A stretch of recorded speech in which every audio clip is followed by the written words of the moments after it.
Bienvenida, Nicole Sagi, a los estudios de Radio Sarandí. Muchísimas gracias, un placer, un saludo a la audiencia. Vamos arriba. Salgamos, si les parece, primero por Sagi en el Parlamento. Salles en el Parlamento, te diría. En la previa de las elecciones fue polémica, ¿no? Tu inclusión, o la inclusión de tu nombre en la lista de tu padre, teniendo en cuenta que ya pasó un poquito de tiempo. ¿Cómo respondés ahora, ¿no? O en su momento también, a las acusaciones de nepotismo, que fue una palabra que se usó mucho por asumir la banca sobre Montevideo? Bueno, yo pienso que de alguna forma es todo lo contrario, porque habiendo la posibilidad de tener cargos de confianza en el Parlamento, yo estaba en la lista como suplente y todos los votantes tuvieron acceso a esa información y decidieron avalarlo de alguna forma.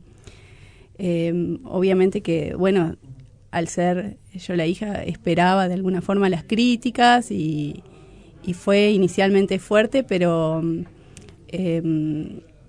para mí era importante acompañarlo a mi padre en esto. Creo que fue una gran hazaña. Al principio mi idea era acompañarlo desde una suplencia, pero el crecimiento del partido ameritaba que, bueno, me lo tomara con responsabilidad y tomé la decisión de decir, bueno, está la posibilidad de que esto sea más grande de lo que pensamos y de que yo esté allí de forma oficial. Lo reflexioné, me pareció importante que hubiese una voz nueva, la palabra que representa a mucha gente que hasta ahora no había tenido representación en el Parlamento, y decidí acompañarlo. Cuando decís algo más grande, ¿pensaban que juntar más votos, llegar al Senado? ¿Qué era? Al principio yo pensaba que iba a llegar él, que iba a hacer algunas suplencias, lo iba a apoyar desde ese lado. Y luego vimos que el partido empezó a crecer y, bueno, sí, se proyectó la posibilidad del Senado, pero también esto fue una sorpresa al inicio, el hecho de tener dos bancas. Claro. ¿Y te pesa el ser hija de, en este caso? Bueno, uno lo va procesando, también se lo toma con humor. A esta altura, no, pienso que no.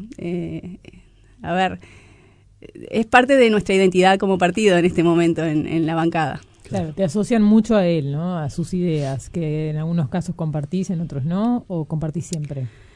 De base tenemos las mismas concepciones. Hay algunas diferencias, por supuesto, pero lo importante es que la esencia la compartimos y es una de las razones por las cuales él me pidió que lo acompañe. Por la necesidad de alguien de confianza y que compartiera, digamos, la concepción ontológica del partido. ¿Puedes contarnos alguna de esas diferencias? Algo en lo que ella ha dicho, bueno, papá, yo pienso distinto. Quizás son diferencias en el abordaje o en matices, de repente de tolerancia, o en la forma de transmitir las cosas. El megáfono. Bueno, por eso, él tiene su identidad, su impronta, sus formas. Yo tengo otras totalmente diferentes y está bueno porque abre el espectro también a vincularse y a negociar y a charlar y con distintos tipos de personas que de repente algunos pueden sentirse más identificados con esas formas y otros con otras. Cuando decís el umbral de tolerancia, ¿a qué te referís? ¿En qué temas?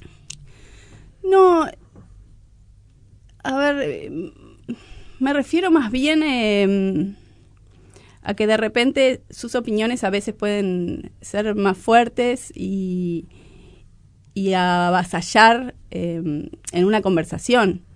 Yo intento de repente ser un poco más sutil y bueno, es por ahí más que nada, es en los modos, digamos. Y esas voces que pueden no estar de acuerdo, capaz que más que nada con la forma y no con el contenido, ¿también surgen dentro de Identidad Soberana? Por supuesto que hay una diversidad de personas, de creencias, mucha gente que se acercó por ciertos puntos que tenían a favor, digamos, que se sentían identificados, pero no necesariamente todos nos identificamos con todas las ideas que se transmiten. Lo bueno es que en el partido se incentiva mucho la discusión y se dan muchos ámbitos de discusión. Hoy tenemos una sede que está funcionando también para integrar a la sociedad, digamos, se hacen distintos tipos se dan talleres, hay clubes de lectura, se discute, y entonces en los momentos en los que se reúnen siempre se consulta con los militantes que están presentes, se va a tomar esta postura, ¿qué les parece? ¿Están de acuerdo? ¿No? Se debate. Entonces, eso siempre se ha dado, siempre se ha dado la consulta pública en el partido y sigue estando presente. No es una conducción vertical. No, que en muchos casos afuera se puede ver así, ¿sí? ¿No?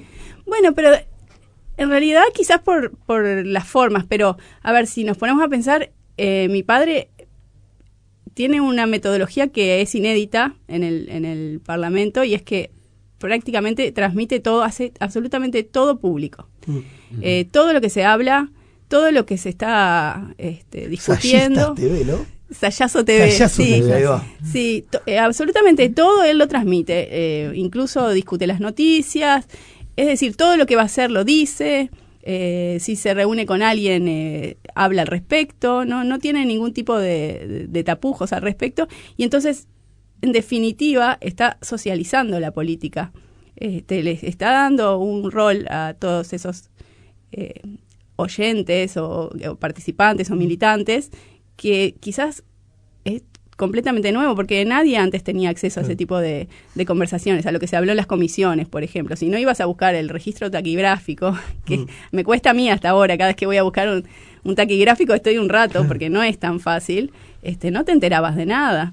Y la realidad es que lo que se da después en las discusiones de la Cámara ya es un ámbito más de teatralización. Suena un poco duro, pero a lo que voy es que las cosas se discuten antes. O sea, luego cada uno sostendrá su postura y la argumentará en ese lugar. Pero no es la realidad de todo lo que se habló.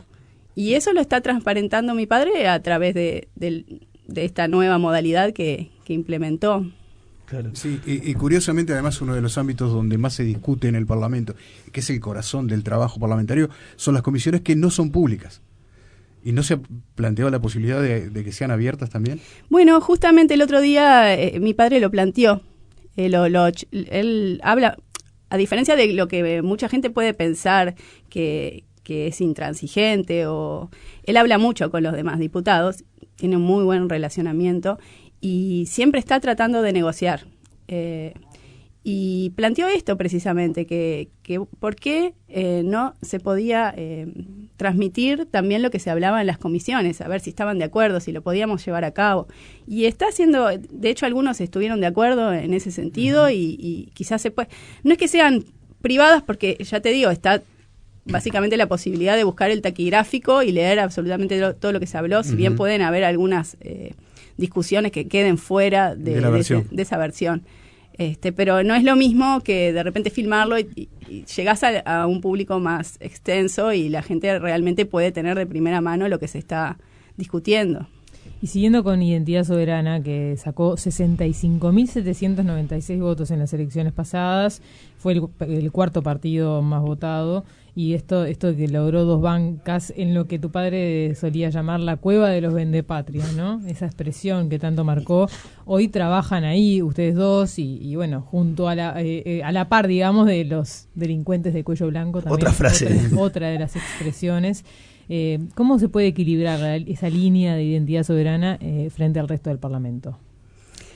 ¿Estás de acuerdo de que es la cueva de los vendepatria o delincuentes de cuello blanco? A ver, yo creo que la política en general se presta mucho a la corrupción, por cómo es el sistema, ¿no? Y todo el mecanismo de financiación de los partidos. También entiendo que quizás hay muchas personas muy bien intencionadas. El tema es que uno se da cuenta que estando ahí adentro, las políticas son dictadas o vienen impuestas desde arriba, desde políticas exteriores. Son políticas que en general son globales. Se empiezan a discutir en distintas partes del mundo y vienen proyectos que uno puede darse cuenta, o tratados internacionales para ratificar, o proyectos que de repente son muy similares a otros que se están dando en otros países, que buscan un contexto global. Entonces, como partidos que tienen una larga trayectoria, también tienen digamos, deben favores de alguna forma. Es decir, tienen que llevar a cabo ciertas políticas, porque hay todo un engranaje funcionando hace mucho tiempo. Y esa es la diferencia con Identidad Soberana, que nosotros llegamos sin deberle nada a nadie, a fuerza de pulmón, más que nada de mi padre realmente, y de muchos militantes que lo hicieron porque creían en esta idea, pero podemos hablar libremente y no tenemos ningún tipo de compromiso al respecto.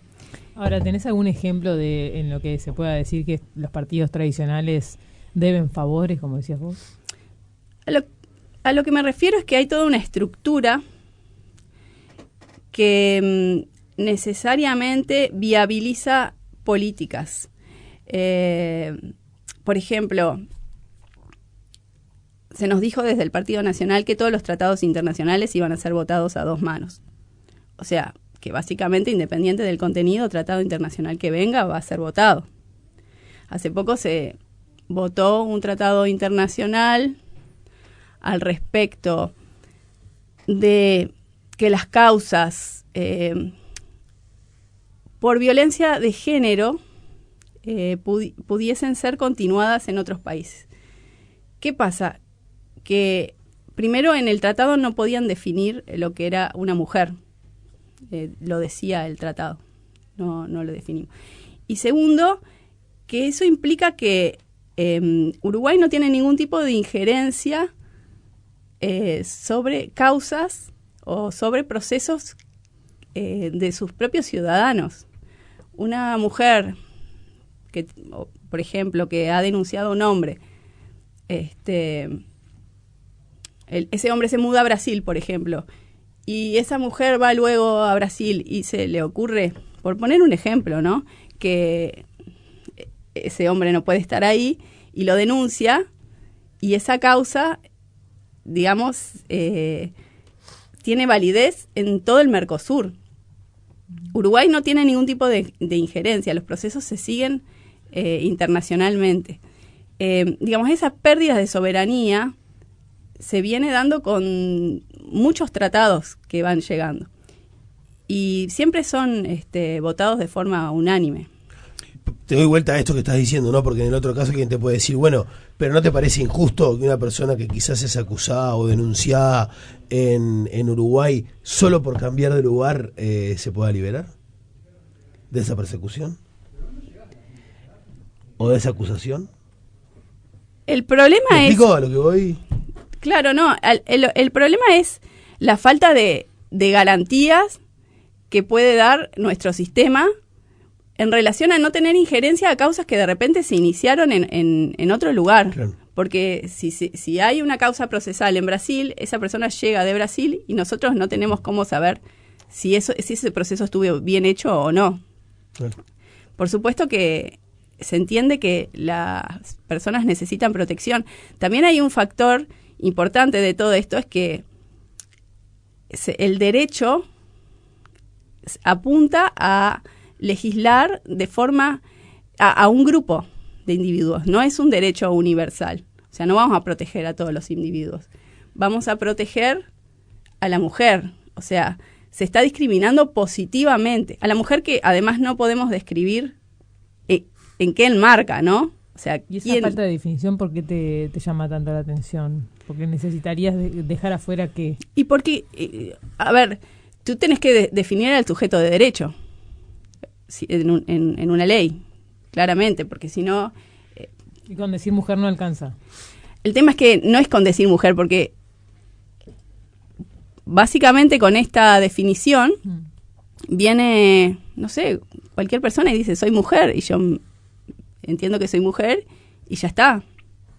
Él puede decir que él está enmarcado en ese derecho, definitiva, si quiere. Porque no pueden definir al sujeto de derecho. Hay una contradicción ¿Vos crees semántica. Que debería ser una definición biologicista, digamos? Okay. No sé Digo, qué para seguir con este pretendieron, ejemplo. no sé qué pretendieron hacer, pero en definitiva, primero creo que el derecho no puede ser discriminatorio. O sea, el derecho tiene que ser la igualdad. Y segundo, que si estás definiendo un sujeto de derecho, tenés que poder saber a quién va dirigido. Y eso no estaría sucediendo. Quiero no irme de lo que dijiste justamente hablando de tus colegas de alguna manera. ¿Hay corrupción en el Parlamento? ¿Crees que hay corrupción en el Parlamento? Bueno, eso yo no lo sé. No tengo ningún elemento como para... lo que sí muchas veces uno no entiende cómo se aprueban algunas leyes, cómo se avanza hacia algún lugar. Pero en el Parlamento específicamente no. Pero vos podés decir que son permeables los diputados y senadores uruguayos. Pensando sobre todo en lo que dijo el sistema. A determinados funciona, lobbies, como vos mencionaste anteriormente, porque eso no deja de ser, de alguna manera, interpretado como un hecho de corrupción. Sí, a determinados lobbies sí, creo que está, que por supuesto, están muy permeables a lobbies y a organizaciones como puede ser la masonería. ¿Y esa permeabilidad qué se da o cómo se da? Y bueno, las políticas, como es el caso, por ejemplo, hoy de un proyecto que tiene un apuro tremendo, que es el de eutanasia, se empujan para ser votadas rápidamente. ¿Y ahí cuál sería el lobby que está presionando? Y yo pienso que la masonería en este momento está ejerciendo una presión para que se apruebe esta ley. La masonería es la que presiona para aprobar la ley de eutanasia, dices tú. Entre otros lobbies internacionales, digamos que la agenda de la cultura del descarte, la agenda que nosotros hablamos de la Agenda 2030, tiene como intención, desde nuestra óptica, desde nuestra mirada, la disminución de la población y sobre todo de la población más frágil, más vulnerable, más débil, más añosa, que pueden significar una carga para la sociedad. ¿Manejan algún tipo de controlador, alguna idea de contralor independiente para poder pelear contra esto que estás diciendo, por ejemplo? ¿Tiene alguna idea de cómo se podría mejorar esta situación? Que no fuera tan permeable, por ejemplo. Bueno, para mí, el hecho de ser un masón, por ejemplo, en este caso, tendría que inhabilitarte a estar en el Parlamento. Eso, obviamente, no va a suceder. ¿Por qué? Porque después puedes decir lo mismo de, no sé, los católicos. Pero esto es una logia secreta secreta que ejerce presión política y que no es transparente. Una persona que tiene una concepción religiosa, la tiene en su intimidad y podría transmitir sus ideas, pero ellos se manejan con un sistema de códigos internos que ejercen mucha presión. Y es así como funciona. De hecho, hace poco se desclasificaron muchos archivos. Por ejemplo, en esos documentos estaba que tenían un banco de sangre privado, algo que no sé cómo se logra, pero incluso en sus propios documentos utilizan la infraestructura estatal para ese banco de sangre. Estando en el Parlamento, ¿bajaron un poco esas percepciones de corrupción, permeabilidad, lo que estamos hablando, o aumentaron? No. Hay una total desolación, de alguna forma. Es difícil, porque uno se da cuenta de que hay mucho que no puede cambiar, de que la mayoría de las sesiones uno está votando subsidios para un Uruguay que está fundido. Los subsidios, por supuesto, son para las empresas, como fue el caso de el frigorífico que había comprado una empresa china. ¿Y qué haces vos? ¿No levantás la mano? No levantamos la mano, ¿no? Pero somos dos. Claro. Y entonces, por ejemplo, lo advierto en el caso de mi padre, él se angustia mucho, se desvela de noche, viene bastante deprimido en lo que tiene que ver con ver desde adentro cómo evoluciona digamos, el país, hacia dónde va. Pero bueno, después tiene también momentos agradables y también le gusta su trabajo, por supuesto, y le gusta poder... Más allá de tu papá, ¿cuál es tu objetivo dentro de la Cámara? Mi objetivo... ¿Tenés buques insignia? Bueno, es sí, una frase espantosa, supuesto. a mí no me gusta, pero bueno, ¿tenés buques insignia? Sí, yo entré más bien por el lado de la salud, era mi interés principal. Hay al día de hoy una persecución bastante feroz y se podría decir que toda la pandemia, con respecto a las personas que hoy están decidiendo no medicalizar sistemáticamente a sus hijos. Y bueno, en ese aspecto y también con respecto al carnet de salud, a las imposiciones sanitarias en general, para mí era muy importante hacer escuchar esto. Hay muchas familias que están hoy en día en procesos judiciales muy desesperadas, pasando un momento terrible. ¿Procesos judiciales para no tener que vacunar obligatoriamente a sus hijos? Bueno, tenemos, por ejemplo, hoy una familia de Carmelo que tras un fallo judicial, básicamente le secuestraron a la niña, porque es lo que sucede, y la forzaron a inocularla con la primera dosis de la pentavalente, sin su consentimiento, de forma totalmente ilegal, porque la jueza se basó en un decreto ley de la dictadura, 15.275, que expone la obligatoriedad de 8 vacunas, y las demás vacunas que están en el calendario han sido puestas allí por decreto. Los decretos no tienen un rango legal como para obligarte a hacer, según la Constitución, el artículo 7 y 10, lo que no dicta la ley. O sea, cuando uno habla de derechos fundamentales, se debe legislar, no se puede imponer por decreto. Entonces, de esas 5 vacunas que se le dio a la niña, 2 estaban por decreto. O sea que hay una violación de la Constitución.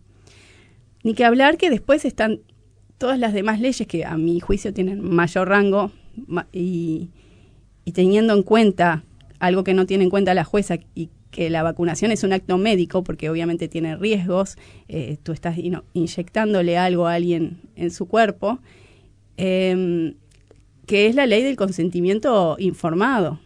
Y la ley del consentimiento informado dice que tú tenés que informarle de los riesgos de la persona, y la persona tiene que optar, elegir y dar su aval para ese tratamiento.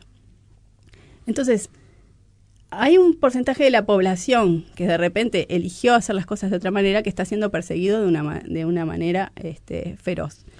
Vos antes de la pandemia ya participabas de grupos en redes y demás, digamos, en contra de esta imposición de las vacunas. No te definís como antivacunas de todas maneras, ¿no? Esto lo hablábamos un poquito antes de la entrevista. ¿Cuál es tu posición respecto a eso? A mí me parece que si las familias piensan y sienten que el camino es medicalizar a sus hijos de esa manera, o los deja tranquilos, inocularlos y protegerlos, está perfecto. Cada familia sabe lo que tiene que hacer para cuidar de sus hijos. Ahora, habemos algunos que no pensamos que ese es el camino. Yo, personalmente, casi me muero por una vacuna. Tuve una trombocitopenia púrpura fulminante. Mi pediatra en ese momento, era una niña, le recomendó a mis padres que no me vacunaran más. Y me sentí en la obligación de investigar qué iba a hacer con mi hijo, porque yo estaba embarazada, había tenido una experiencia de esa índole, y para mí, o sea, que el médico me diga no, está todo bien, no era suficiente. Y bueno, yo estudié mucho al respecto y llegué a esa conclusión. Eso era para mí lo mejor. No quiere decir que sea... Vacunarlo. No vacunarlo. Y, de hecho, hoy tengo un hijo que tiene 9 años, que es extremadamente sano. La única vez que tomó una medicación fue un analgésico porque se fracturó un brazo andando en skate. O sea, jamás necesitó ni siquiera de un antibiótico, nada. Creo que no es solamente por ese tema, hay muchas otras razones, digo, de fondo, pero De todas maneras, me parece que cada familia tiene derecho a elegir y no se le puede imponer. ¿Y tú no los vacunaste a tus hijos? No, a su hijo. No. A su hijo. Hay una cuestión de lo colectivo en todo esto, ¿no? O sea, porque vos decís, bueno, individualmente mi hijo está sano, está perfecto, no necesito nada. Las familias que quieran puedan vacunarse, las que no. Pero en realidad en la base de la concepción de las vacunas, lo que explican los médicos es esto del efecto colectivo, ¿no? De que no se transmitan enfermedades. De hecho, ahora, desde hace unos años hay un regreso de algunas enfermedades que se consideraban erradicadas y se atribuye a que ha bajado el nivel de vacunación. Bueno, sí, lo que ellos llaman el efecto rebaño, ¿no? El efecto rebaño, que no está declarado por ningún fabricante de vacunas declara que eso es un beneficio de la vacuna, y de hecho ha cambiado mucho en porcentajes y todo. Antes se lo sostenía en función de que habían personas que no podían recibir vacunas. Por ejemplo, los inmunodeprimidos. Antes se decía eso. Los inmunodeprimidos no pueden recibir vacuna, entonces si todos alrededor nos vacunamos, vamos a impedir que esa enfermedad circule y la persona que no puede recibir las vacunas está protegida. Hoy en día pasan varias cosas. Una, que a los inmunosuprimidos es a quienes más se los está vacunando, lo cual es una contradicción. Y entonces no sabemos a quién estamos supuestamente protegiendo. Porque en definitiva, si yo tengo una infección, me tomo un antibiótico y no me funcionó, no le voy a ir a tocar la puerta a mi vecino para culparlo de que no me funcionó a mí el fármaco que tomé porque él no lo ingirió. O sea, yo consumo un producto y me tiene que funcionar. Y de hecho, la contradicción es que, por ejemplo, en la vacuna de la varicela, ¿no? En el prospecto mismo dice que la vacuna puede ocasionar varicela. Lo mismo pasa con el sarampión. O sea, la misma vacuna puede ocasionar la enfermedad para la que están inoculando a la persona. Y no solo eso, advierte que esa persona que está inoculada, mucha gente esto no lo sabe, que esa persona que está inoculada en los primeros 15 días no entre en contacto con el grupo de riesgo, que son las embarazadas, por riesgo de contagiarlos de la enfermedad. O sea que todo ese, digamos, relato de la protección por la inmunidad rebaño, ya, digamos, es un sinsentido. Y el hecho de que hayan vuelto estas enfermedades, sarampión, por ejemplo. Y bueno, la realidad es que el sarampión estaba así, erradicado hace años en Uruguay, supuestamente, y volvió después de la campaña de vacunación que se hizo. Y hay mucha prensa al respecto. Por ejemplo, con la vacuna del meningococo ahora, ¿no? La prensa es que hubieron 15 casos de meningitis, terrible, 2 muertos, ¿no? Es tremendo, sí. Primero, la meningitis, por supuesto, es multicausal, no quiere decir que haya sido ni por las 4 cepas indias que trajeron de una vacuna, ni que sea de origen exclusivamente bacteriano. Y segundo, vos en el prospecto de la vacuna meningocócica dice, tenés que ir a buscar el prospecto porque el ministerio aquí no lo subió de forma completa. De hecho, nosotros hemos ido a reguladores como la EMA y nos hemos percatado de algunas cosas a raíz de eso, pero ahora les cuento. En el prospecto dice que el 1% de los niños que reciben esa vacuna tienen convulsiones febriles. La ministra quiere vacunar, o por lo menos lo que ha dicho en la prensa, hay que ver si eso se da, porque las cifras que nos dieron de compras no son las mismas, pero a 136.000 niños. O sea que tenemos 1.360 niños que van a sufrir de convulsiones febriles por 15 casos de meningitis y 2 muertes en toda la población del Uruguay. Entonces uno a veces se tiene que parar y reflexionar si eso es lo mejor para su familia, pero tiene derecho. Lo importante es que uno tiene que estar en condiciones de recibir esa información y de decidir, ¿yo quiero tomar este riesgo con mi hijo para esto? Si la respuesta es sí, para mí está perfecto y es totalmente válido. Ahora, quizás esa respuesta no sea sí para todas las familias. El problema es que no está esa información, que debería estar disponible, porque el ministerio tiene que estar suministrando los efectos adversos completos, como por ejemplo la página de la EMA ha publicado los efectos adversos de la vacuna meningocócica completos por órganos y todo. Y además, algo que no hace que es contralorear los inóculos, que ya lo hemos dicho varias veces, de hecho lo ha admitido públicamente el Ministerio, la ley orgánica del Ministerio 9.202 no se cumple, no sabemos qué tienen los fármacos porque nadie los controla. Quiero leer algunas nada más, ¿no? El Ministerio de Salud Pública del Uruguay, en su momento, según la relación, ¿no?, con las muertes súbitas, dijo: no hay evidencia epidemiológica ni clínica que relacione muertes súbitas o accidentes con la vacunación. Lo mismo algunas otras investigaciones. ¿Estarías dispuesta a ajustar tu discurso si mañana encontrás estudios que para ti son confiables y que van contra lo que vos estás diciendo? Estudios estoy buscando constantemente, de todo tipo. Es básicamente lo que he hecho desde que empecé a investigar el tema. El problema es que la información no se da a conocer en su totalidad. Y respecto a lo de... El MSP. Sí, respecto a acá estás hablando, me imagino, de todo el tema de la vacuna COVID. Hoy en día se ha obligado a poner en el prospecto, por ejemplo, la miocarditis como un efecto adverso bastante frecuente, grave, muy grave, sobre todo en jóvenes y sobre todo en hombres. Han habido estudios incluso de poblaciones infantiles en las que se compara niños inoculados con la vacuna de COVID y niños no inoculados, y absolutamente todos los casos de miocarditis fueron en esa población de inoculados. Para mí lo más importante es dar el debate. Es decir, tenemos toda esta información.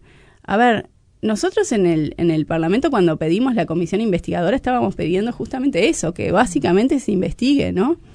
Pero la estábamos pidiendo con información oficial, porque teníamos todos los elementos que había recabado Pfizer en su investigación previa, que obviamente no había querido liberar adrede, necesitó de un juicio, necesitó de un fallo, y la FDA liberó esa documentación. Eran 600.000 folios repletos de estudios que hablaban de más de 1.290 efectos adversos, que hablaban de que, por supuesto, la compañía Pfizer sabía que su vacuna no tenía ningún tipo de efectividad antes de ser lanzada al mercado, que hoy se dice la eficacia absoluta es del 0,8%, y los efectos adversos graves eran del 1,1%. Ellos lo admitieron y lo admitió también el Ministerio en un pedido de información acá. Está bien, pero tus compañeros en el Parlamento, también manejando información oficial, tomaron la decisión de no llevarla adelante. Bueno, ¿no? Basándose en la misma información en teoría, de información oficial. En teoría, pero hay que ver por qué tomaron tomaron esa decisión, porque si tú le decís a una persona que tenés las propias confesiones del laboratorio y que tenemos que investigar y que tenemos que ver qué decían estas cláusulas de confidencialidad, y te dicen, no, yo no quiero investigar, prefiero barrer abajo de la alfombra, porque no se hizo la investigación y se llegó a esa conclusión, que no es lo mismo. Ellos se negaron a una investigación. Esa es la realidad. Y cuando hablas de todo esto y estudias este tema y ves que en el Ministerio de Salud Pública, los médicos en general, hay una postura pro vacunas, ¿no? ¿Qué pensás que hay detrás de eso? ¿Pensás que hay una mala intención, hay intenciones de perjudicar a la gente, de hacerle mal a la gente, a los propios uruguayos, digo, de las autoridades, no sé, la ministra de Salud Pública, Cristina Lustenberg, súper pro vacuna? ¿Qué hay detrás de ella? No, por supuesto que no creo que haya malas intenciones.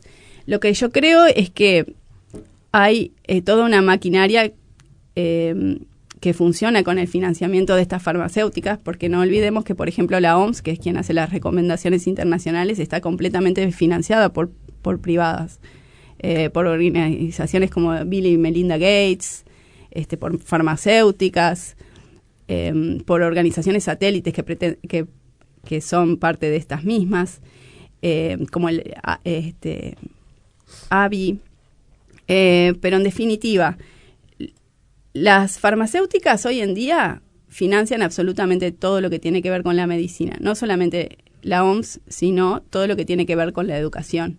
Entonces, tú entras en un sistema educativo donde, porque a mí me pasó, porque yo soy odontóloga, quizás no me pasó con las vacunas, pero sí me pasó con el flúor, por ejemplo.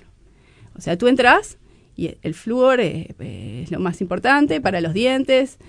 Después uno empieza a reflexionar y dice, pero si el flúor es neurotóxico, y de repente estamos superponiendo medidas o no tenemos forma de controlar la ingesta de flúor. ¿Será lo mejor? Pero sin embargo vos decías eso en la facultad y te querían matar. En los 90 hubo como un auge, ¿no? De probar el flúor en niños, en un montón de movidas que tenían que ver con odontología.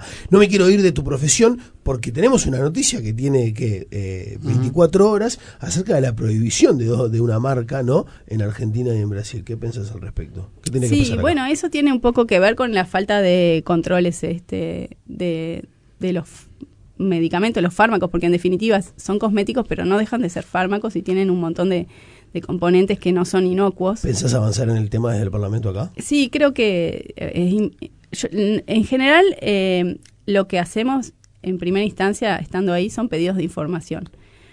Primero porque llegamos siendo totalmente nuevos en la política, no tenemos una estructura y necesitamos comprender cómo funciona, entonces se han hecho muchos pedidos, más de 400 pedidos de información, y entonces una vez que tenemos, la información... Esos 400, ¿por dónde estás hablando? En colectivo, ¿no? Identidad soberana. Sí, Identidad Soberana, sí, yo tengo cerca de 100 y mi padre 300. Hay uno en particular que nos llamó la atención, que tú le solicitaste al Ministerio de Vivienda, consultando si existen en nuestro país, en territorio uruguayo, bases militares subterráneas o suboceánicas, incluyendo búnkers, refugios o depósitos ubicados bajo tierra o cuerpos de agua. ¿Por qué existe esta consulta? No, y se armó un revuelo, además hay búnker abajo de... A mí me causó gracia porque... fue como súper sensacionalista, fue el único pedido que se recogió, creo, de todos los que hice. Pero algo te motivó a hacer eso. Sí, te voy a contar. Mira, primero se lo hice a varios ministerios, al de Defensa también, al de Vivienda. Algunos no me contestaron y de hecho lo tuve que reiterar porque se venció el plazo. Y en realidad nosotros tenemos un tratado de cooperación que se ratificó en el 2023. No ha sido el primero, es el segundo. De hecho, en esos tratados de cooperación está la puntualización o la necesidad de que se coopere también con construcciones, estipulado. Y bueno, yo estaba viendo las declaraciones de una economista ex funcionaria del periodo de Obama en Estados Unidos, que explicaba que se habían durante varios años desviado fondos para construir bases militares en muchos países del mundo y que, bueno, ya hay algunas que son conocidas en Latinoamérica incluso y que han sido desclasificadas. Y bueno, en base a eso dije, a ver, vamos a preguntar qué pasa acá, qué tienen para decirnos. ¿No es que tenías una punta... de información? Claro, de información clara sobre algo. Que es muy curioso es que, claro, después viene la gente, incluso dentro del Parlamento, y te dicen, la verdad es que esto a mí me intriga, porque fíjate la Embajada de Estados Unidos, que estuvo tanto tiempo en construcción, y avísame a ver qué te dicen, porque... ¿Y qué respuestas tuviste? Y bueno, ya te digo... ¿Reiteraste Tuve que reiterar, el de Defensa me dijo que no tenían conocimiento, de que algunos no me contestaron. Así que bueno, todavía a la espera con muchos de los pedidos. Más bien, no pudiste concluir nada. Todavía no. El de Defensa me resulta bastante importante que me haya dicho que no tenía conocimiento. ¿Son creíbles esas respuestas? Ahí después uno entra como a hilar fino y hay que ver. Yo estoy experimentando con eso para ver qué tanta credibilidad tiene. Lo que sí me doy cuenta es que muchas veces en los pedidos se busca como la vuelta como para no responder lo que preguntás. Hablando de credibilidad, porque me quedó pendiente una cosa vinculada al tema de estas distintas organizaciones antivacunas o llamarles como tú quieras. A mí me resulta bien interesante siempre escuchar distintas opiniones, pero me parece que para un debate interesante también tenés que tener contendientes creíbles, ¿no? ¿No le faltó un poco de autocrítica al movimiento para seguir creciendo el hecho de presentar, digamos, gente creíble? Porque cucharas que se pegaban al cuerpo, tenedores... por citarte un ejemplo, otro más, un médico que se presentaba como vocero, basando su experiencia en institutos y universidades en Brasil, y una carta desde Brasil de la universidad diciendo, este señor nunca pasó por acá. ¿No le quita credibilidad eso al movimiento? Es que el movimiento no es que fuera una agrupación, el movimiento eran ciudadanos libres, independientes, que sentían la necesidad de al verse también un poco avasallados en sus libertades, porque también es eso, o sea, acá ninguna de las personas que se movilizó lo hizo porque pensaba que tú no tenías derecho a recibir la vacuna. Sí, lo que sucedió es que muchos perdieron su trabajo o tuvieron que terminar inoculándose para continuar con su trabajo, que hubo mucha presión y entonces eran ciudadanos independientes. Y a ver, creo que justamente algo que no le faltó al movimiento, si uno lo mira a nivel internacional, es credibilidad, porque incluso habían premios Nobel hablando al respecto. Pero puntualmente estos dos casos que yo te menciono, que tuvieron mucha repercusión. Sí, puntualmente el tema de las cucharas quizás no fue lo mejor. Uh-huh. No creo que desestime toda la investigación que estuvieron haciendo el resto de los ciudadanos y que estuvieron presentando, porque de hecho eran documentos oficiales y estudios revisados por pares, y hubo muchísimos datos que obviamente quizás la mayoría del público no lo conoce porque sí fueron suprimidos y realmente no llegaron a conocerse de la manera en que deberían haberse dado a conocer, porque en el momento que nosotros nos dimos cuenta de que se había ganado ese juicio y de que la FDA estaba obligada a liberar todos esos documentos, yo sinceramente, esto fue en el 2022, yo sinceramente pensé que ya estaba, que con eso, o sea, ¿qué más datos que los oficiales, que lo que está diciendo el propio laboratorio? Obviamente era muy difícil en ese momento porque eran 6.000 folios y cuando uno iba a procesar todos esos datos no era tan fácil, llevaba mucho tiempo. Por eso requirió más tiempo para darse a conocer toda esa información. Pero habían datos que eran súper alarmantes ya desde el principio y que se intentó dar a conocer. Por ejemplo, en el momento en que aquí se estaba recomendando la inoculación en embarazadas, incluso en Estados Unidos, que terminó con la renuncia de la vocera en ese momento, se estaba dando a conocer documentos de Pfizer que decían que generaba un porcentaje grandísimo de abortos espontáneos la vacuna. O sea, esos documentos ya estaban siendo públicos y se seguía incentivando a la población de riesgo, como es la de embarazadas, a recibir la inoculación. Entonces las cosas quedaban en la nada, pero también ¿por qué? Porque no se daba a conocer la información. Había un pacto de silencio.